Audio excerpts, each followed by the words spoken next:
it's been a long time since I've filmed a Pokebro video, but I'd like to say that I'm back. We're gonna film a lot of box openings. There's a lot of fun stuff happening in the Pokemon scene at the moment. We got Lost Origins coming up, which is a really cool setup. I saw PokeRev opening up a whole box set this morning, and there is some fat pulls you can make in it. Today I thought we'd do something a little bit different, and I'd actually show you all my graded cards that I have so far. Now, the funny thing is that when I last left off nearly 2 years ago, I sent a whole bunch of cards, about 27 of my best Pokemon cards, to PSA. Now, PSA, if you didn't know, is an American grading service for cards, for sport cards, so you can do baseball cards as well, and Pokemon cards, and I believe Yu-Gi-Oh cards as well. I still don't have those back. Funnily enough, there was 20, 30, 40 submissions with the company that I sent my cards with, and the majority of them are back. I was one of the first submissions, and still, I do not have it back. I should have them back soon, I hope, before the end of the year. Now, if you guys didn't know this, there are 4 pretty much major grading companies that we use with Pokemon cards. PSA is one of the first ones. We have Beckett, then we have CGC, which is also very reputable. And then we also have one, which I'm quite proud of. We have CGA.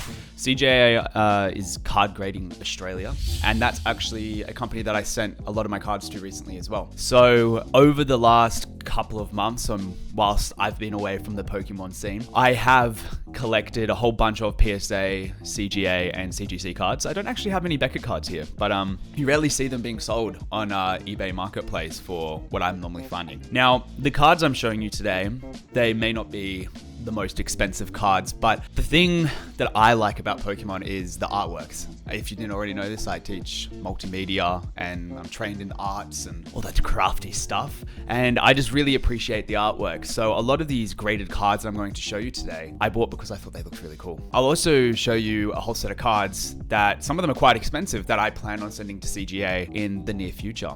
Yeah, let's get into it. All right, so I'll go on the left-hand side first, which is my CGA cards.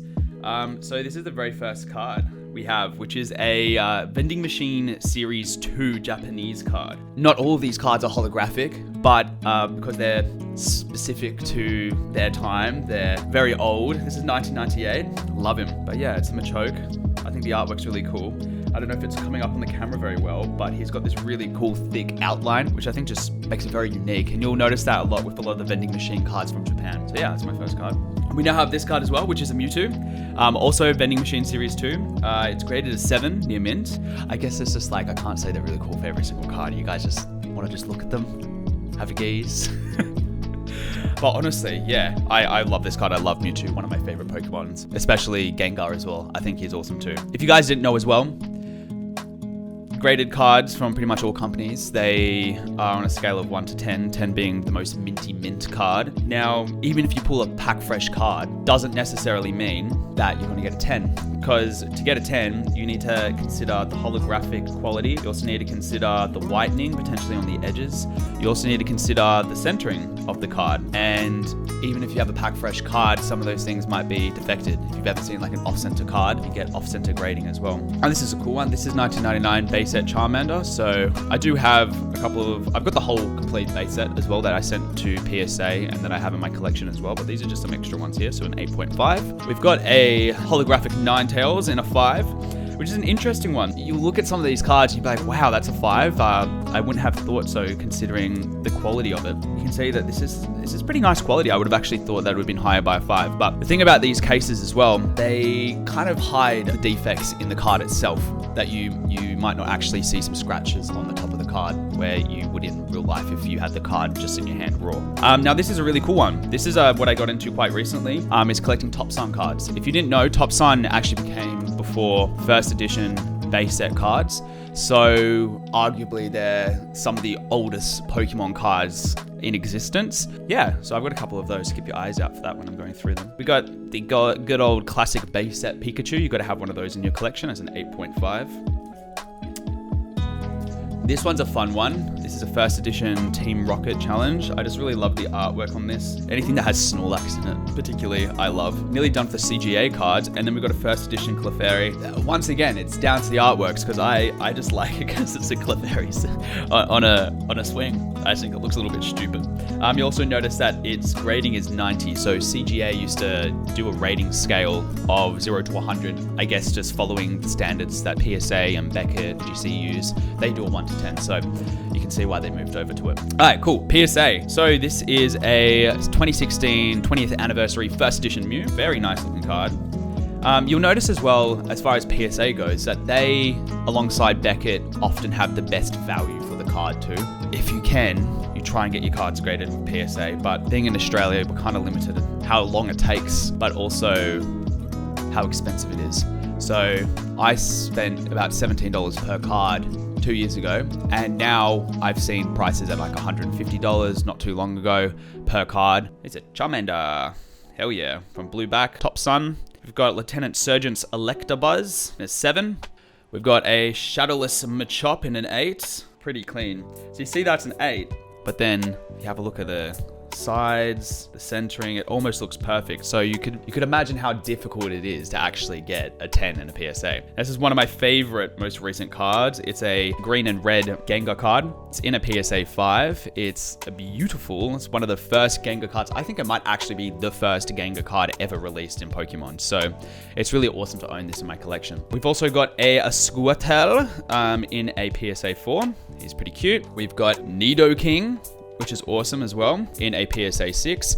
You'll notice that a lot of these older cards from Top Sun as well, they may have a lower gradings. One, because they go for a lot of money in high grades, but also they were released in 1995. So that's quick math, 20 plus 25 years ago. Wait, we're not in 2020. 27 years ago, which is insane. This is a Shadowless Squirtle, which is hilarious for how much I bought this for. I bought it for like 30 bucks, and just the amount of money that bold dude who was with Logan Paul was saying that you could buy them for these days, well, a couple of years ago, is insane. I think he like priced a first edition Shadowless at like $30,000. So figure me that. We've got a Zapdos from Next Destinies. It's a holographic. So this is from the year 2012. Nice looking card. This is one of my first error cards that I have. So it's an Aoki error. As far as I'm aware, they wrongly attributed the artist for this Pokemon card. So it's actually not by this artist here. All right, that's the end of my PSA cards for now. I would go through the CGC cards. So this is the Extra Rule card. I love this card because it has some of the old school Japanese backs, which is nice and gold, and it's got the cutest Pokemon on the back of them. I love them. It looks awesome. We've got Warp Point. I just wanted this card because I love E-Series cards. If you didn't know, these bars here, they used to be interactable with, I believe, an old game device, and you could like scan them in and stuff. But because Pokemon at that time wasn't doing too flash hot, they actually cut a lot of these print runs short. So these cards are very rare. You've probably heard of like Skyridge or Aquapolis and stuff like that. Those cards are very expensive, and funnily enough, sometimes expensive than cards that are a lot older than them, like the base set cards. We've got a Dark Hypno from Team Rocket Unlimited, which is cool.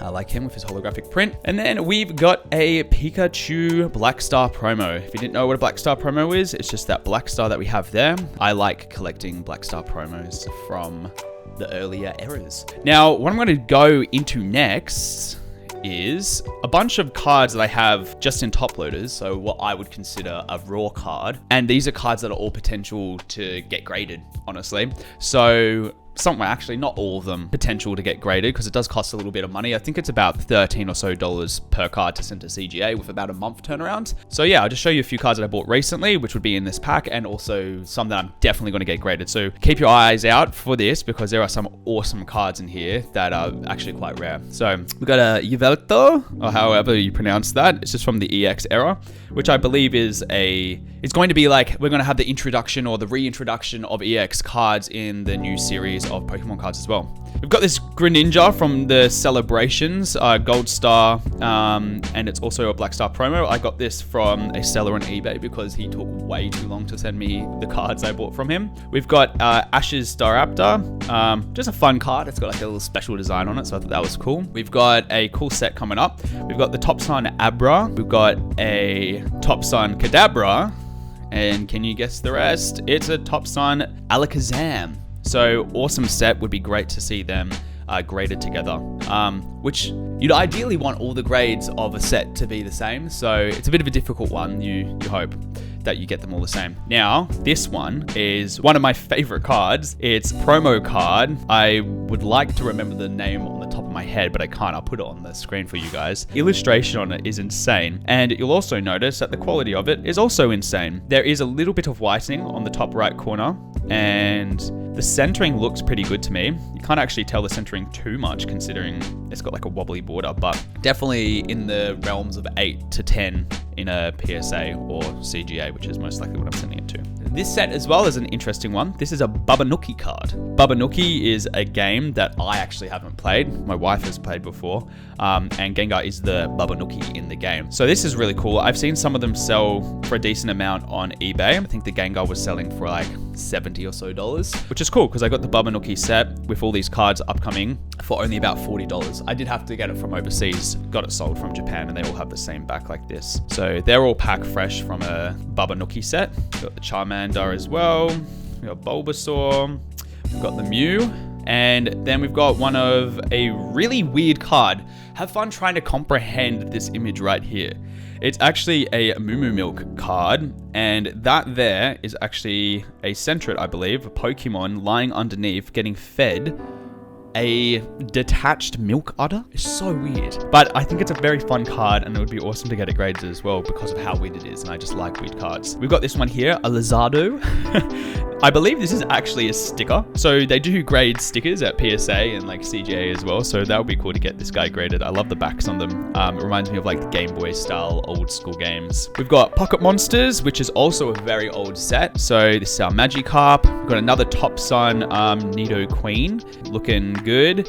Interesting to try and like figure out what a grade we'll get on these cards because their backs aren't, you've got no centering on it, and it's kind of difficult. The pattern kind of almost disguises any potential damage or defects that would stop it from getting a 10. Got a Hypno Topsun. He's a cool dude. We've got a Growlithe as well. I've got a Venusaur Celebrations, which is a cool card. I bought these cards a little bit more expensive than I should, but I bought them online and I just made sure that had a higher potential of getting good grades. Now this one on the back, its centering is not the best, so it's probably not going to get a 10, but everything else seems to be really good for it. We've got a Blastoise Celebrations as well.